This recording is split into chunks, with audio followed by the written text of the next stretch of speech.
Hello, everybody. So, this is a new episode about Buddhism, awakening or idol, how Buddhism became a civilization of images. Buddhism is supposed to be about awakening, no ego, no attachment, no clinging, no illusion. The awkward question is, how did the past awakening become a world of giant statue, golden Buddhas, incense, kneeling, offering, praying, beads, lucky charms and temples where people ask for money, marriage, children, health, business success, and occasionally enlightenment. Usually after the exam results, is this idol worship or is something deeper happening? The problem is not that Buddhism became visual. It's how human beings can't live on abstract truths alone. We need a face, we need a place to kneel, we need something that can hold our fear when philosophy is too cold. The statue is not just an idol, it is an interface. The Buddha was not supposed to be God. We need to begin with Buddha himself. The Buddha was not God in the Abrahamic sense. He was not a creator or ruler of the universe. He was the awakened one, a teacher, a path vendor, someone who saw through suffering and showed a way out. The matter, because Buddhism at its deepest level is not supposed to be about worshipping a powerful being who fixes your life. It's about waking up, seeing desire, suffering, and impermanency, seeing that the self you protect so desperately may not be as solid as you think.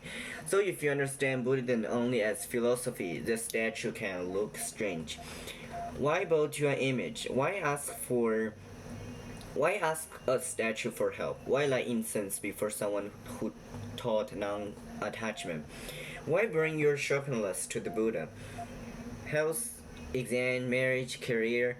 At some point, even the Buddha may be thinking, I gave you the Four Noble Truths. This is not customer support. But the joke hides a serious question. What happens when the teaching for awakening enters ordinary human life? Abstract truth is too cold. It is elegant, great, but grief is not elegant. Fear is not elegant. A mother gets sick. A child fails an exam. A family loses someone. A person stands in a temple because life has become too heavy to explain.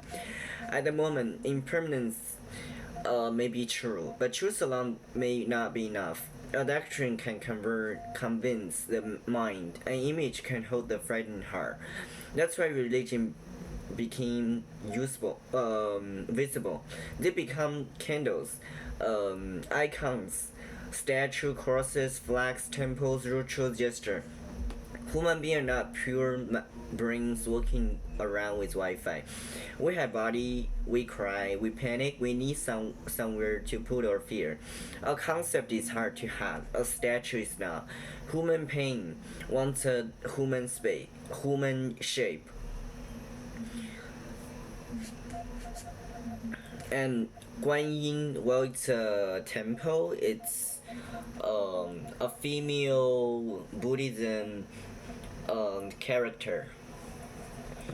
When compassion needed a face, Guanyin is one of the best example. Compassion as an idea is beautiful, but compassion with a face is powerful. Compassion with eyes that look back at you, with hands that reach towards you. Compassion that feel close enough for a mother, fisherman, a sick child, a lonely person, a desperate family. That's why Guanyin became so loved in China. Not because everyone was doing advanced Buddhist metaphysics, but because people needed mercy to have a face, needed compassion to feel reachable. That's the genius of sacred images. They translate cosmic ideas into emotional contact. A doctrine can tell you compassion exists. An image makes compassion look at you. So is this idol worship? It depends on what you mean by idol. If by idol you mean people literally think this wood or stone is the ultimate god, then that's too crude. Most Buddhist tradition would say the image points beyond itself. It's a reminder, a focus, a symbol, a support for devotion. But if by idol you mean human beings gave spiritual power to an object, because the invisible world is too difficult to face directly, it becomes very interesting. The danger of an idol is not only the person worships stone, it's people all sorts transformation. Instead of becoming compassionate, I ask the statue to be compassionate for me. Instead of facing desire, I bring an offering and hope desire ends well. Instead of changing my life, I light incense and ask universe to edit the consequences. That's where I can't become idol. Not when an image is respected, but when the image replaces the work of awakening. Idolatry is not just worshipping stone, it's outsourcing transformation. The vending machine problem. A temple can become a place for awakening, but it can also become a cosmic vending machine. Inserts, incense, select a wish, wait for destiny, upgrade, health, money, promotion, exams, peace, maybe enlightenment, but only if the Wi-Fi is down. That's not only a Buddhist problem. Humans love transaction. We want the secret to be mysterious, but not too mysterious. We want transcendence, but with a receipt. We want transformation, but preferably without changing too much. So the statue becomes a machine. The offering becomes payment, the prayer becomes the request form, the sacred becomes customer service. That's the moment when religion becomes dangerously useful. Because true awakening asks you to change. Idols ask much less. They ask for a candle, coin, flower, bowl, much more convenient. An idol is attractive because it let us pay for change without becoming changed. The Abrahamic shop. The question of image is so intense in Jewish, Christian, and Islamic tradition. This tradition often worry, what if the image replaces God? What if the symbol becomes the object? What if human beings mistake the visible thing for the invisible truth? Even with Christianity, there has been conflict. Catholic and Orthodox tradition use icons and sacred image. Many Protestant tradition became deeply suspicious of them. Islam is even more cautious about representing the divine. So when Western viewers see Buddhist statue, they may ask, is this worship, art, devotion, or idolatry? The question is not silly. It's one of the oldest religion questions in human history. Why does the image lead you beyond itself? And what does it trap you inside itself? The danger is not humans make image, it's a image start making humans. Modern people still worship image.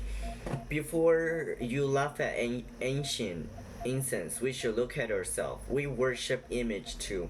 National flag, celebrity faces, brand logos, political leaders, lecture symbol, university seals, influencers, profile picture, blue check marks. We say Asian people worship statue. Then we build entire identities around a phone with a fruit logo on it. We say we're rational. Then we treat a verified icon like a holy relic. We say we don't bow before idols.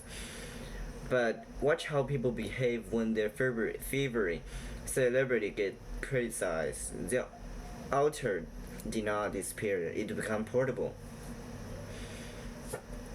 Modern people did not destroy idols, we make them pocket size. The question is not, did Buddhism become idol worship? It's why does awakening needs an image? Why does truth need a face? Why does fear need something to touch? Buddhism became a civilization of image because human beings are now abstract creatures. We're bodies, gestures, places, faces, rituals. We need something to do when words collapse. That's the beauty of sacred images, but also the danger. An image can awaken you, or it can replace awakening. It can point beyond itself, or it can become the thing you never move beyond. A Buddha statue can remind you to become awake, or it can become a machine where you insert incense and expect destiny to improve. That's where icon become idol. Not when stone received respect, but when the human soul gave up responsibility. A path of awakening become a civilization, an image, because human beings needed more than ideas. They needed mercy with a face, truth with a body, compassion with eyes, hope with a place to stand. That's not stupid, it's very human. But every image carries a risk. The cross can point to sacrifice or become decoration. The flag can point to community or become a weapon. The logo can point to equality or become identity. The Buddha can point to awakening or become a cosmic service desk. The question is not only do you have image, it's what are the image doing to you? Are they waking you up? Are they making you passive? Are they pointing beyond themselves, or are they quietly taking the place of truth? So when you show before an image, the deepest question is not is this idol worship? It's I'm being awakened, or I'm asking the image to wake up for me. An image becomes sacred when it leads you beyond yourself. It becomes idol when it saves you from having to change.